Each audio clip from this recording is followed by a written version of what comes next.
Oh, there Hello he there. is. You're Hello so there. early. How are you? Hey. He's Wow, early. What a good-looking group. What, are you surprised? Hey, No, too I'm pro. on time. Too pro. we, Welcome to the show. Thanks for having me. Thanks for having me. I hear everyone tells me this is a fantastic show, so I'm looking forward to it. You guys are catching me right as I'm coming off of TV. Oh, So I got my suit on and everything. Should I like looking slick? should I get more casual so I can match with you guys? No, you look good. You look good. Which of your 10 shows you are on did you just do? Yeah. NFL Now. NFL Now. What were you talking about? We're talking about the Niners, the Rams, the Raiders, the Chargers game. Oh yeah, all the good storylines coming into the weekend. Why you hot and just talked about it? Why? The first question, let's jump into the 49ers Rams game. My question, do you think the Rams will giving 100% to beat the 49ers to save that number 2 seed? Or are they going to get, maybe rest some guys? Like, what do you think? Because they have the playoff. Oh, yeah, they're not resting anybody. I mean, look, the Niners have beat them 5 straight times. The Rams don't want to lose to them 6 straight times, okay? Because everyone now believes that the 49ers have put a real estate sign in their front yard and say that they're living in the Rams' heads rent-free. So they want to win this game. But here's the other reason why. Should the Rams lose this game and the Niners get in, they could meet in the first round of the playoffs next week.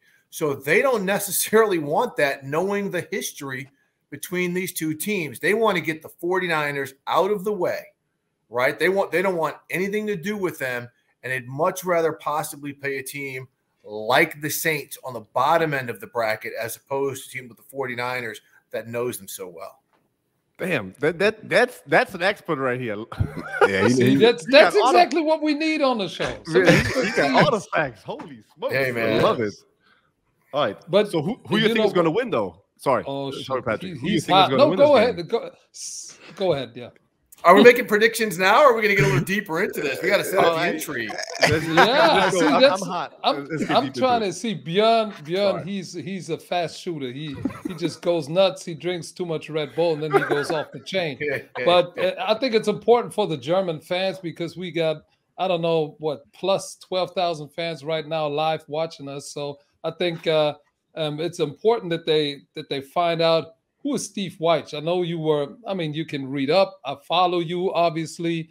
I'm a huge fan, by the way. Born May 28th of 66. Oh, wow. Now you got people like digging into my financial records and everything, giving out my birthday. You know everything. Come on, dude. We got it. What are you doing? You grew up in Minneapolis, right? Yeah. And then you played high school football. You went to Mizzou, played college football. Then Bachelor of Arts at Howard, where you met Jim Trotter, right? Probably. HBCU. So, and then you guys, then you were the beat writer for the Atlanta Falcons, and you went to Miami, Washington Wizards for the Washington Post. I mean, you were all over the place, and now you're at NFL Network. How was it always clear that you wanted to be in the sports media world? Or was that a plan, or how did you get into it? That's a great question, man. I'm one of the few people I think in life who's able to kind of live out their childhood dream. I always wanted to be in the sports because, like you mentioned, I was born in Minneapolis, spent my young childhood there, and then I moved to St. Louis, Missouri, where I love the baseball Cardinals, right? I love the baseball team. I would walk down the street acting like I'm calling their baseball games. And my father also happened to work at the NBC affiliate in St. Louis. He wasn't on TV. He was in the sales department. So I was always around the media. And because I participated in sports, it was just something I wanted to do in large part because I sucked at math and science in school. So I could pretty much write, right? I could do all that stuff, but I was not going to be in business. So when I transferred, like I said, I went to Missouri and was on the football team. I didn't play. I was not very good. So I transferred to Howard University in Washington, D.C. and got really locked in on the journalism career and actually did news for a while. And I was a longtime writer as well. And I'm glad I have that writing background. And as you mentioned, I was in Miami, where I covered the NBA for a long time, and then Washington covered the NBA, and then went to Atlanta and started covering the NFL, which I had done for a couple of years in Miami as well. So You know, I really, you know, I've just been very fortunate. I was very headstrong. I was very determined, you know, to get into journalism and preferably sports journalism, because that was in my wheelhouse. And the fact that I've been able to use my experiences playing sports and being around athletics for so long into what I do and the questions that I ask and the way I report has allowed me some longevity in this business. Because I see I've got this gray hair like you got on your beard, bro. Thanks for reminding me. They're always giving me shit that I'm the oldest here. By the way, we can say shit on the show because it's German. You know. No. Like people don't understand. They do, but it's not German. No. It's a trap. It's a trap. No, it's not. No, you shouldn't say it because you work for the NFL. We are just a few slappies. Oh, I say great looking lady here. That's it. Really. I say it. I just don't want to step in it. No, but Steve, let me keep on going, because like I said, and I don't just say I'm a huge fan because I like to say it, because see, to me, when I every time I look at you and I follow you, you are one of the very few strong personalities with a strong opinion when it comes to diverse questions, which I really like. Not everybody at the network is like that. You were the one that broke the Colin Kaepernick story in 2016 because you watched him sitting, and then how did that story came up? Did you just call him and say, hey, you want to have an interview and let's talk about why you're sitting and not standing? Because you were the one that actually broke the story, right? Well, I was at the game. It was a preseason game against the Green Bay Packers. It was the first game he had been medically cleared to play. You know, the first two preseason games, he apparently wasn't standing either, but he was in sweats or shorts or whatever, so people didn't recognize.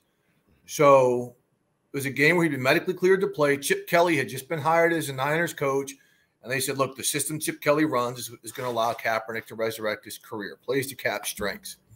So I got a call probably 5-10 minutes before kickoff from my colleague Mike Garafolo, who says, look, I was speaking to somebody with the Niners who said, if you have somebody there, have them watch Kaepernick pregame. We're not sure if he's standing for the national anthem or not. So I watch, and, you know, press boxes are way up in the clouds, right? You really can't see. So I didn't actually see him sitting down. But when the anthem was over, I saw him stand up. So I could tell he was sitting down at that point. So now I had 3 hours while they played the game before I was going to have an opportunity to interview him. So how do I prepare for this? And the reason why my interest was piqued was over the summer, you know, he had put a lot of things on social media and a lot of things, you know, that he was doing, because this was a summer when you had a lot of Black unarmed people killed by police in the United States. You know, Alton Sterling down in Louisiana. I forget, you know, Philando Castile in Minneapolis. You know, all these things were videotaped, and these police weren't being charged. So Cap was very outspoken on social media about this. I was like, you know what? One may have to do with the other here. If it doesn't, it doesn't. But let me talk to Cap. So I let the Niners know, the media relations department, hey, look, just a hunch. If nobody asked Cap why he didn't stand for the national anthem in the regular post-game media availability, I'd like a few minutes with him alone. And I had a relationship with Cap dating back to the Senior Bowl when he was coming out of college into the NFL. So nobody asked him. And so when Cap came out, he was like, okay, it's Steve. You know, I'm comfortable talking with him. We've interviewed a million times before. And when I asked him, he was ready to rip.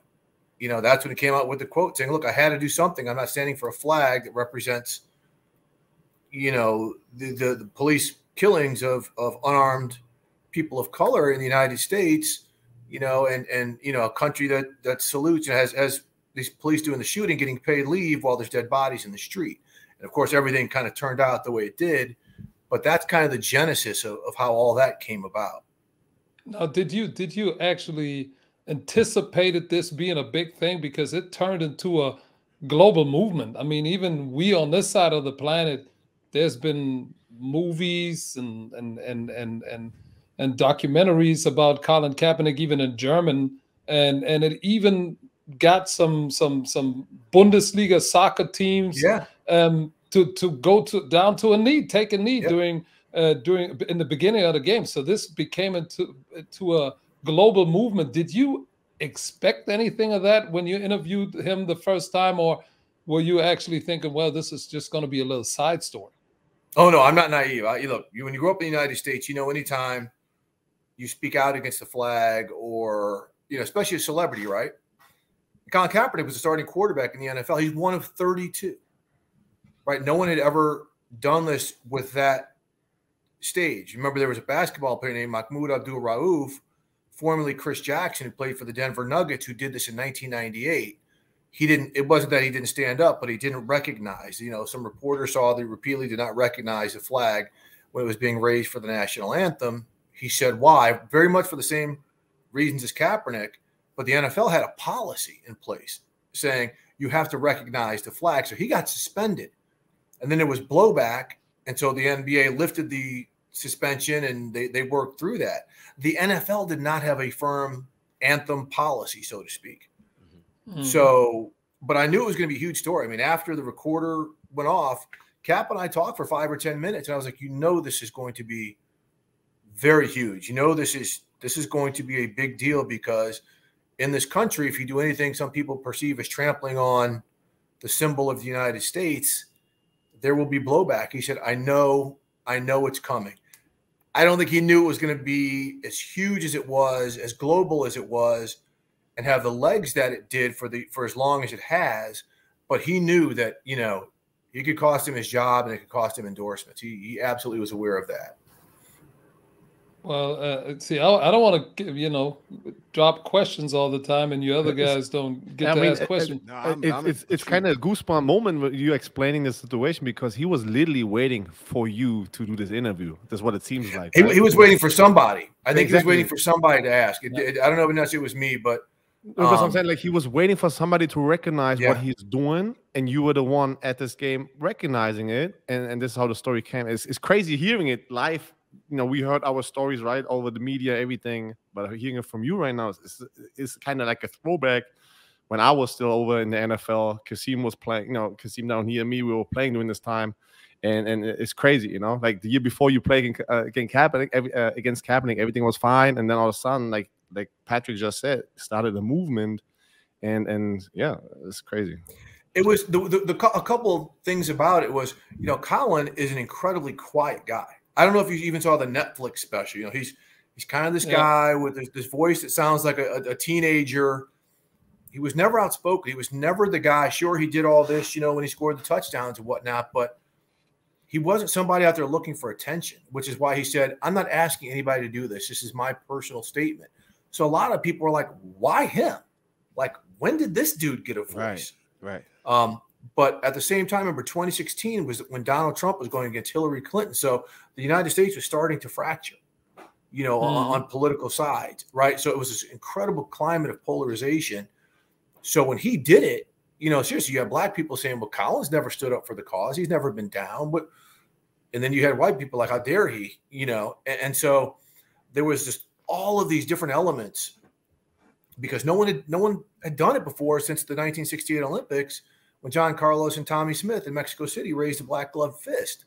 And so this was kind of that generational moment where we have social media and everything now, where people had the immediate reactions that were, what's this? Yeah. Now, then let me ask you this. You and Jim Trotter, you got your own podcast, Huddle and Flow. Sounds like Hustle and Flow. Great movie, by the way. Huddle and Flow. And you two guys, you got some strong statements. I saw you and Jim, when the John Gruden incident happened, and you guys were sitting on NFL Network, and you and Jim talked about the situation inside the NFL, even within the network.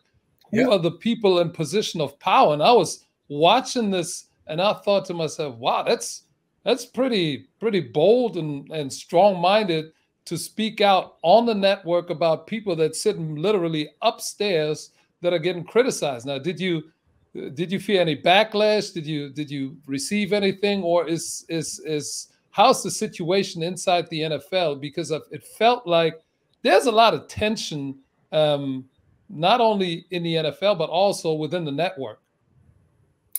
Well, first off, Jim and I's podcast no longer exists, unfortunately. Okay. It ended in the spring. It was an incredible podcast where we constantly addressed issues like this, though, whether it's with coaches and general managers, the hiring in the NFL, the hiring in corporate America, the government structure, whatever. We had guests on who were very good talking about these types of things. But look, Jim and I have been saying this stuff for years. And all we're doing is letting the NFL know about itself. I mean, everyone wants the NFL, because they see 70% black players on the field every Sunday, and they see, some former players on TV who are black, that everything is fine and dandy. But there's nobody making decisions who are people of color. It's like most of corporate America and most of the political structure, the people who wield the power don't look like us. And so every now and then you have to throw honest reminders out there to say, oh, no, you can run all these marketing campaigns and put hashtags and stuff on the back of helmets. But until you have somebody making decisions, it's all nothing but window dressing, right? Until the actions are actually speaking with the marketing slogans, it's all window dressing. So, yeah, we're going to speak up. Not everybody feels comfortable doing it. I feel comfortable doing it. Jim feels comfortable doing it. Our former colleague, Michael Silver, feels comfortable doing it. But I think that's with any job in this country. If you feel, I may not feel safe, but I'm confident in my own skin, in as much that if I say something with substantiated facts in a way that isn't necessarily offensive, and you want to fire me because all I'm doing is stating the truth or how things really are, then you need to look in the mirror instead of looking at the messenger. And so, again, if I were to face any backlash or any repercussions because of it, fine. I'll find work elsewhere. And, sometimes when you push people away from situations like that, the megaphone gets a little louder, the heat gets dialed up a little bit more, and the attention comes to be a little bit more grand. Well, I appreciate you sharing that information with us, because obviously, sorry that I'm asking all these questions, but when I saw that you're going to come on our show, I had immediately a million questions, because, like I said, I think this is very strong statement that you and Jim Trotter sent, and I'm really happy that you came on our show. But let's get on to football, because can I ask one more question? Yes, go ahead. Because I appreciate that, because obviously not everybody who's a minority or who looks a little different that has your job speaks out the way you would do. I think that's amazing. And you went to HBCU, and you have great energy just by listening to you talk right now. But now my question is, at the NFL Network especially, was there ever a moment, obviously, where you probably encountered somebody with maybe completely opposite opinion and come together and just have a conversation where you told yourself, man, I didn't know our opinions were different, but I'm glad we got together and could talk about it. Did you have that moment at the NFL Network as well, or how was it? How was it there? That's a really good question. I've never been asked that before, and that's a really good question, because I don't know if anyone would feel comfortable enough. Like I put me and Jim, or me and Michael Silver, or we put our feelings and our emotions, everything out there for public display, for in-house, so everyone knows where I'm coming from.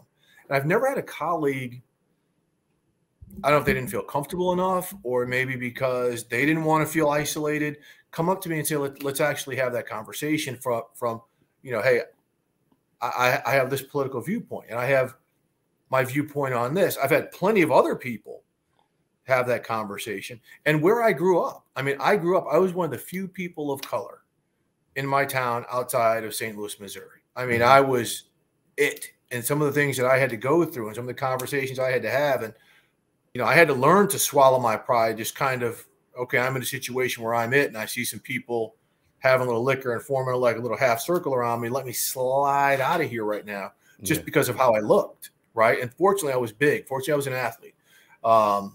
So not a lot of people really wanted to get into the physical challenge with me, but I know how to navigate. But I also grew up, and I'm glad I grew up in that environment, because I can see how other people feel. There are a lot of people who were, whose parents had blue collar jobs, who were unfamiliar with a lot of things about people of color and things of cultures. And so they would say some things, and I'd be like, well, that's not saying it to be mean. They just don't know. And so it's allowed me growing up and just kind of being who I am to understand different vantage points. And so I'm not somebody, if someone says, oh, well, this is this, and Kaepernick is completely wrong for treading on the flag, where I got to immediately blowtorch him back. I might say, well, why do you feel, do you understand why he did it? Yeah, I mean, I know why he did it, but it's still wrong that he did it. Well, okay. Well, why is it wrong then if he's protesting, police violence against unarmed people? Well, no, I'm not saying that's right. Well, but he doesn't have to step on the flag. And again, I understand what they're saying. I'm not trying to judge them saying that they're necessarily right or wrong. I'm trying to hear, because that flag might mean something to them. Mm-hmm. That's absolutely different than what it means to other people. So again, I don't try to make super grand sweeping statements or indict people for being who they are when I don't want to be indicted for who I am.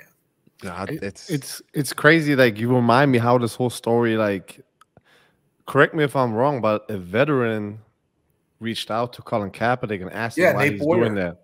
And he said, please don't sit when the national hymn is played, right? But like, kneel down, because then at least you show respect towards the veterans. Is that correct? That was the story, right? Well, he was just like, is there something different you can do? Because a lot of veterans do feel a certain way, because look, there's a lot of brave people who've lost their lives in the representation of that flag. So they came up with the symbol of prayer, right? The symbol that everyone saw Tim Tebow doing all the time and we're okay with. But when Cap did it, it's crazy. When he did it, they weren't okay with it. Yeah, they wouldn't listen. It's crazy how, like, I mean, that's the problem with people, right? I mean, the people who were judging him didn't want to listen. You know, they didn't want to listen to what he has to say with the statement. They didn't want to listen that a veteran told him that a veteran had talked to him about the kneeling instead of the sitting. That story, I feel like, was always pushed, like, away. And they just wanted, like, the people who did attack Colin Kaepernick just wanted to attack him, because they didn't respect what he was doing or didn't tolerate it. That's the right word. But it was the media. It was the media that twisted that narrative and made it about the flag when it wasn't about the flag. Yeah. And that's the thing that I think, for the most part, we are more liberal here on this side of the planet, and especially in Germany, that we were like, what does a flag have to do with unarmed people getting killed? I mean, nobody wanted to even take that discussion that far. They didn't, because the words, you're like, well, people wouldn't be getting shot by police if they didn't put themselves in that situation. Well, Philando Castile was driving his wife home with their child in the back seat and got pulled over. Mm-hmm.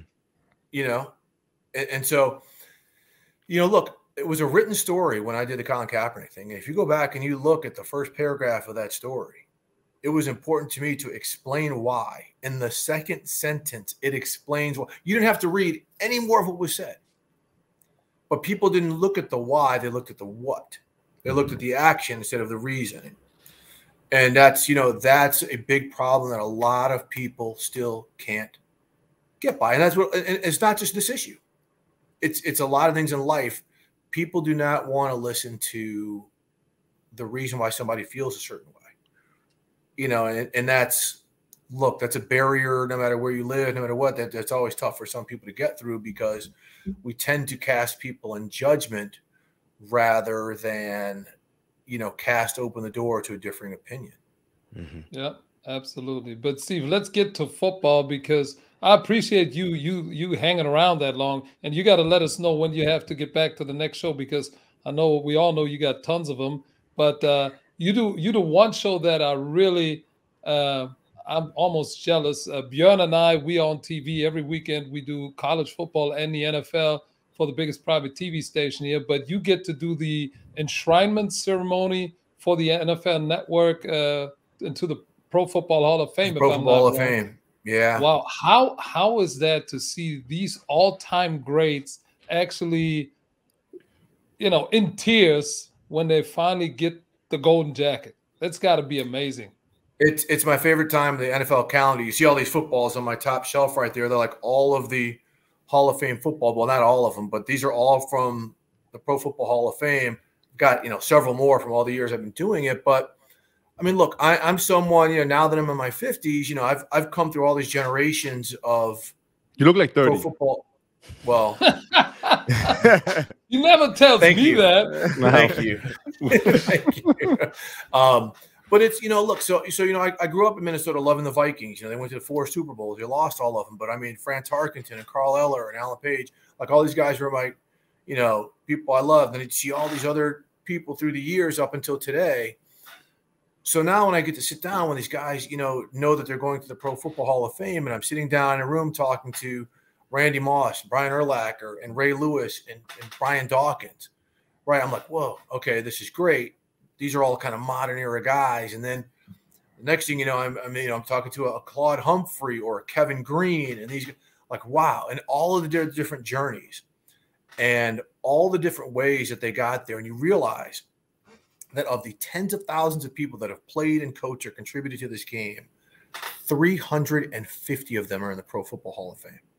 That is rare air, right? You need an oxygen tank for that type of greatness, to breathe that type of greatness. And the fact that I get to spend so much time with these people, from the time they're nominated to the time they get through to the time they walk on that stage, I mean, kill me now. I mean, I'm good, right? So it's just really, and to see what, people in the audience, who their journey has impacted, or how those people have impacted their journeys. It is just so human.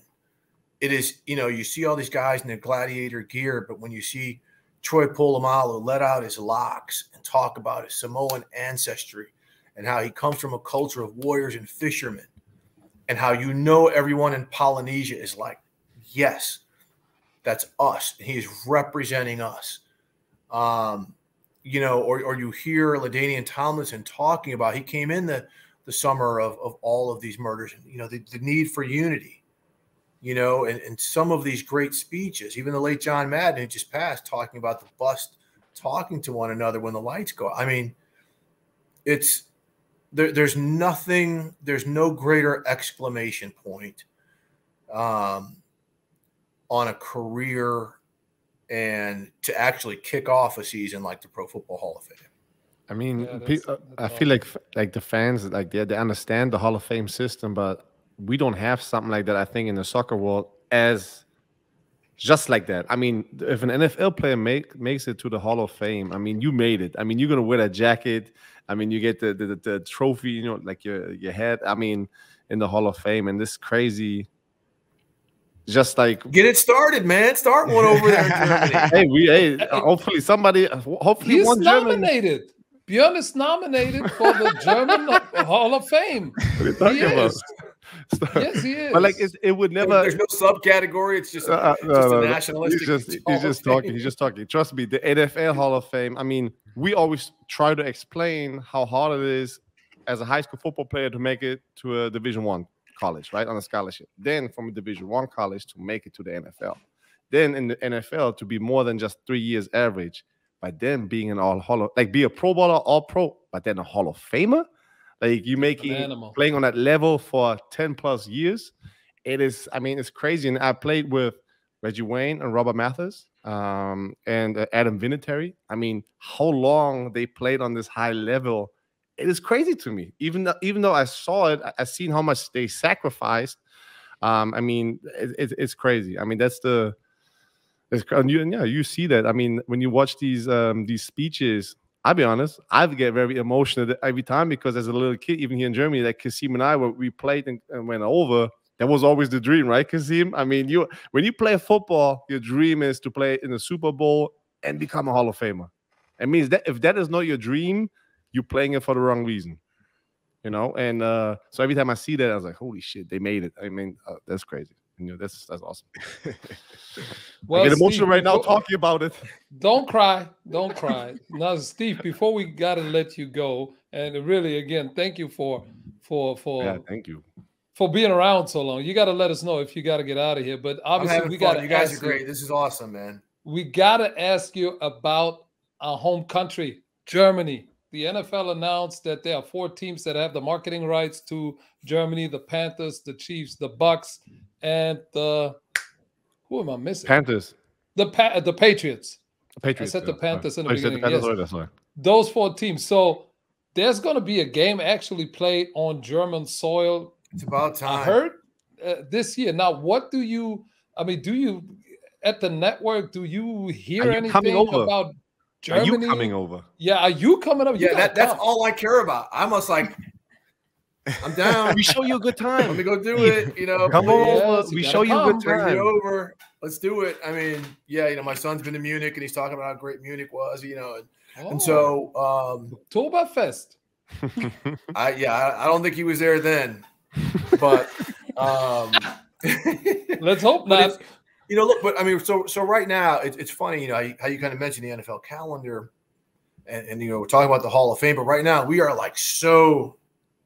As you hear defensive back coaches talk about safeties and corners, right? They see the world through a straw, right? They just see their little window. That's where we are, right? We are looking at week 18, who's getting into the playoffs and this and that. Okay. There's some talk about, okay, Super Bowl and then the combine after that, but it is a step-by-step. So when the international games, you know, when the games get scheduled and all that, then that'll percolate a little bit. I think that schedule comes out in April.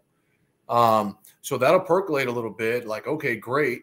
Because it's great though, that's coming to Germany because, you know, we saw when NFL Europe was over there, like how big it was. Like the fans embraced it. There did not seem like there was much of a learning curve whatsoever. And so it's time. Now let's hope this COVID goes away. Right, or at least minimize to the point where we can manage it, so we can get everybody over there and do it the way it needs to be done. But I am fired up. I think these games. I've done the games in London. It's so great, you know, the way that the fans just embrace it. And I'm sure Germany's going to be just the same. Mexico City. I mean, it's a global sport. We're sitting here talking about it, and I just think the fans over there will have a blast. I just hope you don't get some crappy game. Yeah, but the teams we're all expecting, right? I mean, we think it's going to be at least one from the 4 teams, correct? Who saved? I would think so. I mean, this is what everybody thinks, right? That's the purpose of the marketing rights. I would think so. All right. And it makes it easier that the NFL's gone to a 17-game schedule because all these teams hate to give up a home game, right? But if one year you're supposed to have 9 home games, and one's the international game. It makes it a little bit easier than it was when there were 16 games. I have a question. I read some of the fans. We have a chat here in the AF Live questions because we talked about the Pro Football Hall of Fame. Big Ben, do you think he's a Hall of Fame quarterback? We didn't talk about it yet, but of course. Yep, right. Ben's going in. I mean, what people forget about Ben is first ballot? One of the most. We'll see. It depends on who he's going in with, but it's going to be kind of hard not to. He's got 2 Super Bowls. Right. And you think about the great thing about Ben in his career, he could stink it up for 3 quarters, but in that 4th quarter, he was going to get you the W or make it. He's one of the most clutch quarterbacks I've ever seen play. So Ben's going in, whether we'll see his first ballot or not, you know, again, it depends on who he's going in with, you know, who's eligible that year. But I would not be shocked whatsoever if he's a first ballot guy. Nice. Well, then before we gotta let Steve go, we gotta ask him Super Bowl prediction, right? We need to know. German fans need to know your expertise. We're putting you on the spot. Okay, so here's the thing. Like, if there were no COVID right now, I'd probably say, you know, the Packers and the Chiefs. But who knows if, like, their quarterbacks are going to get wiped out and not be able to play in a week. I mean, this is so open right now with all these players. The guys got off a conference call with Kyle Shanahan. It's talking about, like, basically their whole starting secondaries on the COVID list, and they're hoping these guys can test out by Sunday. Holy shit. Right? So, I mean, this is what this teams are the way they're having. I mean, look at the Ravens. I mean, they're not going to the playoffs this year because they probably had 30 guys on or off the COVID list from time to time, along with other injuries to Lamar Jackson and whatnot. So this is you talk about, you know, the fittest survive.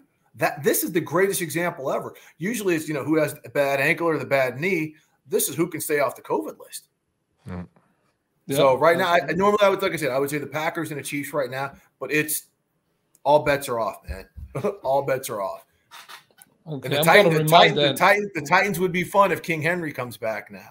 Yeah. Which it looks like it's going to happen. Yeah. Mm-hmm. Awesome.